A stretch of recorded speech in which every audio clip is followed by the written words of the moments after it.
खबरों से पहले ये पैगाम। जम्मू कश्मीर समेत मुल्क के कई हिस्सों में कोविड-19 के मामलात अभी भी सामने आ रहे हैं। आपसे अपील है कि चौकस रहें और जल्द से जल्द कोविड मुखालिफ सभी टीके लगवाएं। 15 से 18 बरस तक उम्र के बच्चों के साथ साथ दीगर लोगों को भी ये वैक्सीन लगवाने के लिए आमादा करें। इस सिलसिले में गफलत न बरतें और महफूज रहने के लिए इन 3 आसान इक़दामात पर अमल करें। चेहरे पर मास्क लगाएं, 2 गज की दूरी बनाए रखें और हाथ व चेहरा साफ रखने की तरफ खास ध्यान दें। और अब खबरें। हुकूमत ने यूक्रेन से भारतीय शहरियों के इनखला में तेजी लाई है। भारतीय शहरियों को लड़ाई वाले खित्तों से वापस लाने के लिए अगले 3 दिन तक 26 परवाजें शेड्यूल की गई हैं। खारजा सेक्रेटरी हर्षवर्धन श्रृंगला ने मीडिया को जानकारी देते हुए कहा कि भारतीय शहरियों को यूक्रेन के दूसरे सबसे बड़े शहर खार्किव से निकालना हुकूमत की अव्वलीन तरजीह है। उन्होंने कहा कि तकरीबन 12,000 भारतीय शहरियों ने यूक्रेन छोड़ा है और दीगर 8,000 में से 4,000 भारतीय लड़ाई वाले खित्ते में हैं, जबकि बाकी भारतीय शहरी या तो यूक्रेन की सरहद पर पहुंच गए हैं या सरहद की ओर बढ़ रहे हैं। खारजा सेक्रेटरी ने कहा कि यूक्रेन हवाई पट्टी बंद होने की वजह से भारत यूक्रेन से अपने शहरियों को पड़ोसी ममालिक रोमानिया, हंगरी, पोलैंड और स्लोवाकिया से लगने वाली जमीनी सरहदों से निकाल रहा है। उन्होंने मजीद कहा कि 4 सीनियर वुज़रा को इन ममालिक में तैनात किया गया है ताकि भारतीय शहरियों के इनखला के अमल में सूरत लाई जा सके।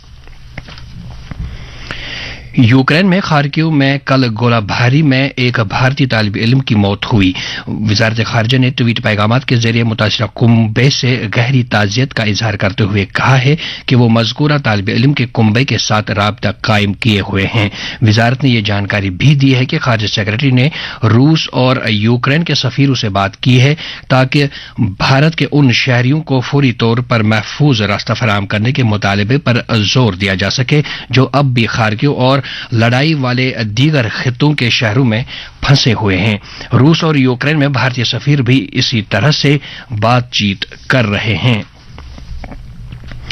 डिवीजनल इंतजामिया कश्मीर ने यूक्रेन में फंसे कश्मीरी तलबा और शहरियों के लिए एक हेल्पलाइन कायम किया है। ख्वाहिशमंद अफराद हुकूमत से किसी भी मदद के लिए फोन नंबरात 0194-245-7312 या 0194-247-3135 पर राबता कायम कर सकते हैं।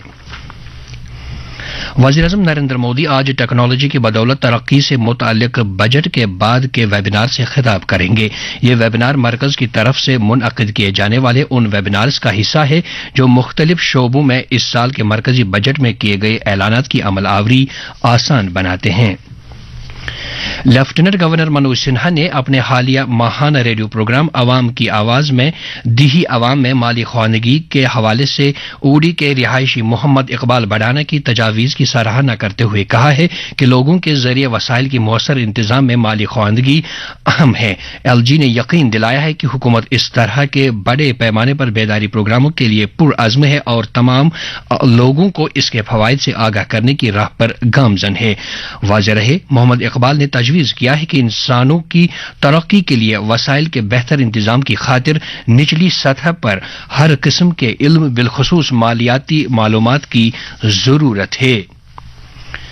जम्मू कश्मीर हुकूमत ने यूटी भर में देरपा तरक्की को यकीनी बनाने और माहौलियाती मवाफ़िक़त को बरकरार रखने के लिए ग्रीन जम्मू कश्मीर मुहिम 2021 के तहत हर गांव हरियाली नामी एक अनोखा प्रोग्राम शुरू किया। लेफ्टिनेंट गवर्नर मनोज सिन्हा ने कहा है कि ग्रीन जम्मू कश्मीर मुहिम का बुनियादी मकसद ये है कि तमाम शराकतदारों को शजरकारी के काम में शामिल किया जा सके। उन्होंने कहा कि जम्मू कश्मीर के 2/3 जगराफियाई इलाके को जंगलात और पौधों के दायरे में लाने के लिए इक़दाम किए जा रहे हैं। उन्होंने कहा कि हर गांव हरियाली के तहत सोशल फॉरेस्ट्री महकमे की तरफ से किसानों में हाइब्रिड पौधे तकसीम किए जाएंगे जिनकी बदौलत किसानों की आमदन में इजाफा होगा। जम्मू कश्मीर में कोविड सूरत हाल में बेहतरी आने के बाद हुकूमत के ऐलान के मुताबिक वादी में तकरीबन 2.5 बरस तक बंद रहने के बाद आज से प्राइमरी सतह के सभी तालीमी इदारे दर्स व तदरीस के लिए फिर से खुल रहे हैं। इस फैसले से अगरचे वालिदैन और बच्चों में खुशी की लहर दौड़ गई है, ताहम तालिब इल्मों के लिए स्कूली अवकात में तमाम मयारी अमलियाती तरीक़ेकारों पर अमल करना लाजमी होगा। साल 2022 के मुश्तरका दाखिला इम्तिहानात के लिए तारीखों का ऐलान किया गया है। कौमी testing agency NTA JEE Mains 2022 दो सेशंस में मुनाकिद करेगी। पहला सेशन 16 अप्रैल से 21 अप्रैल तक मुनाकिद होगा, जबकि दूसरा सेशन 24 मई से 29 मई तक मुनाकिद किया जाएगा। इस इम्तिहान के लिए ऑनलाइन एप्लीकेशन दायर करने का अमल कल से शुरू हो गया और उम्मीदवार 31 मार्च तक अप्लाई कर सकते हैं। और अब दर्ज हरारत श्रीनगर में रात का कम से कम दर्ज हरारत 4.8 डिग्री सेल्सियस, जबकि जम्मू में रात का कम से कम दर्ज हरारत 11.2 डिग्री सेल्सियस दर्ज किया गया। इसके साथ ही खबरों का यह बुलेटिन खत्म हुआ।